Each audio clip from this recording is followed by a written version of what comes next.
Hi everyone, and welcome to Big Ideas Growing Minds. We are so happy you are here.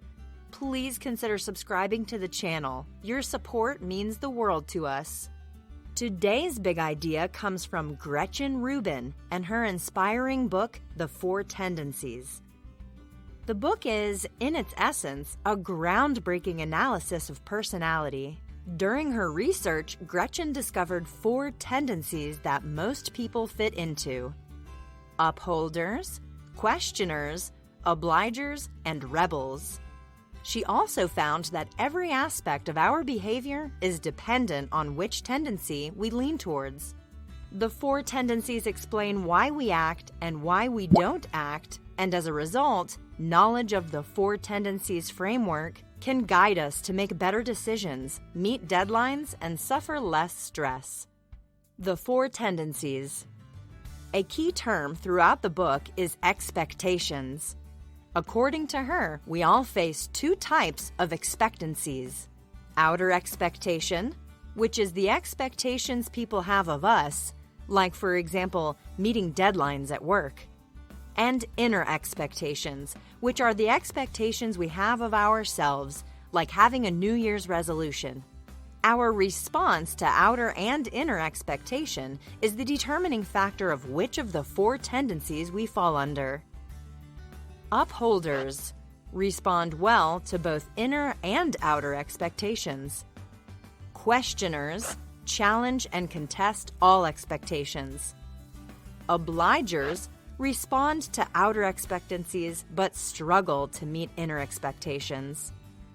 And rebels contest both inner and outer expectations. Our tendencies are hardwired, meaning that we bring them into the world with us.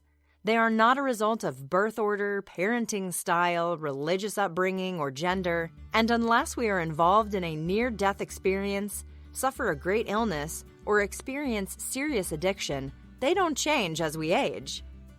According to Rubin's research, 41% of Americans are obligers. The next largest tendency is the questioners, with 24%. Then upholders, who cover 19%. And finally, the rebels, which is the tendency with the fewest members, only 17%. Let's explore each tendency in greater detail. Upholders are reliable, good self-starters, and most often stick to a given schedule. In general, they are eager to understand and comply and respond well to both inner and outer expectations. They make good coworkers and bosses because of their firm discipline, and since ethics and morals are essential to them. Their weaknesses are their defensiveness and the fact that they struggle if plans change. Furthermore, they can be impatient when others need supervision. Questioners have to believe in something to take action. Once they decide to act, they follow through without difficulty. But if they disagree with an external expectation, they resist it without stress or guilt. All can fly if you convince me why. Strengths of the questioner: they help themselves, others, and organizations and act with as much justification as possible. They serve as resources for others and enjoy sharing their knowledge.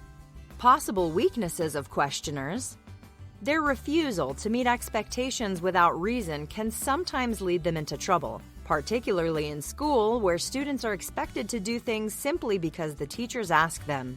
Furthermore, their constant questioning of everything and everyone can be tiring and draining to other people.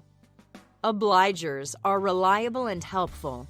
They keep appointments and follow through for others. Hold an obliger accountable, and they are most likely to get things done. Possible weaknesses of the obliger: they have trouble saying no to others, have a hard time self-motivating, and often need coaching to help them accomplish things for themselves. Rebels do things their own way. You can't boss them around. Their strengths are their ability to be free from pressure. They have no trouble refusing obligations. Rebels like doing chores if they can make games out of them and aren't obligated to do it. The weaknesses of rebels are their unwillingness to obey rules of any kind. Rebels only do mandatory things if refusal comes with significant consequence. They struggle with mundane tasks and often find ways to avoid doing them. Let's end by reiterating that there is no such thing as a superior tendency. It is all about making the most of life, no matter which category you fall under. By understanding the Four Tendencies Framework, we get a richer and more nuanced understanding of ourselves and the world surrounding us. Or, as Rubin puts it, when you can define yourself, you can find yourself. And there you have it, The Four Tendencies by Gretchen Rubin, in a nutshell. We hope you enjoyed the video. If you did, please remember to give it a like. Take care and see you soon.